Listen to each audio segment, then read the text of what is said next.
बलं बलवतां चाहं कामराग विवर्जितं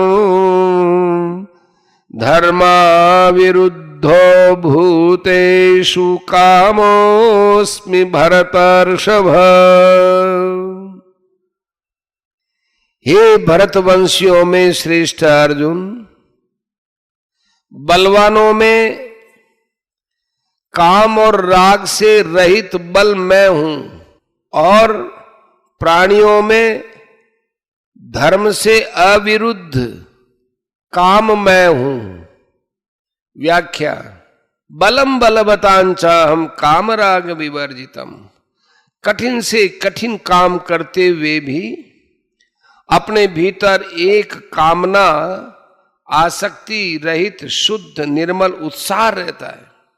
काम पूरा होने पर भी मेरा कार्य शास्त्र और धर्म के अनुकूल है तथा लोक मर्यादा के अनुसार संत जनानुमोदित है, ऐसे विचार से मन में एक उत्साह रहता है।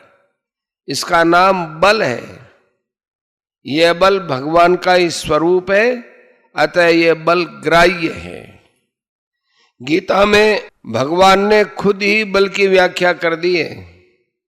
17वें अध्याय के 5वें श्लोक में कामराग बलान्विता पद में आया बल कामना और आसक्ति से युक्त होने से दुराग्रह और हटका वाचक है।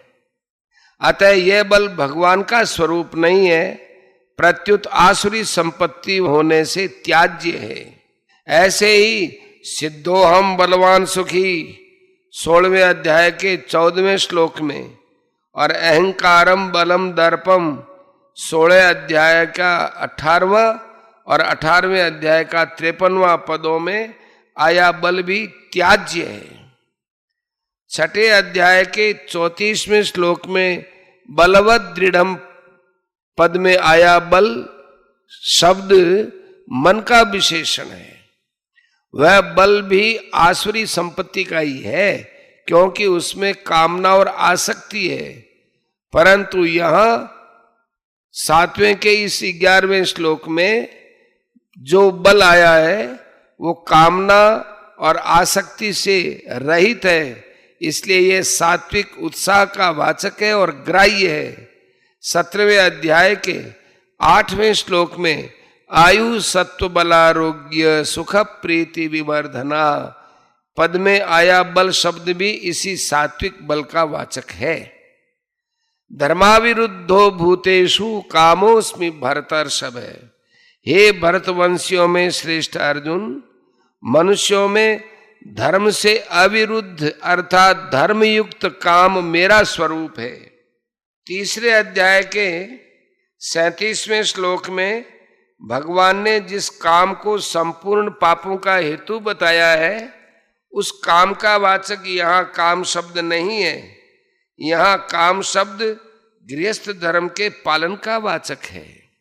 कारण कि शास्त्र और लोक मर्यादा के अनुसार शुद्ध भाव से केवल संतान उत्पत्ति के लिए जो काम होता है वह काम मनुष्य के अधीन होता है, परंतु आसक्ति कामना सुख भोग आदि के लिए जो काम होता है उस काम में मनुष्य पराधीन हो जाता है और उसके वश में होकर वह न करने लायक शास्त्र विरुद्ध काम में प्रवृत्त हो जाता है।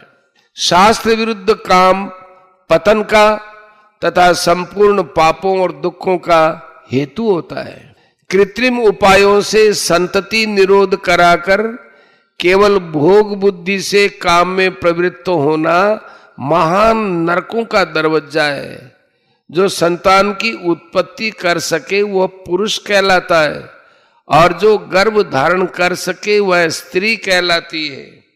अगर पुरुष और स्त्री ऑपरेशन के द्वारा अपनी संतानोत्पत्ति करने की योग्यता को नष्ट कर देते हैं, वे दोनों ही हिंजड़े कहलाने लायक हैं और नपुंसक होने के कारण देव कार्य माने हवन पूजन आदि और पितृ कार्य माने श्राद्ध तर्पण में उनका अधिकार नहीं रहता।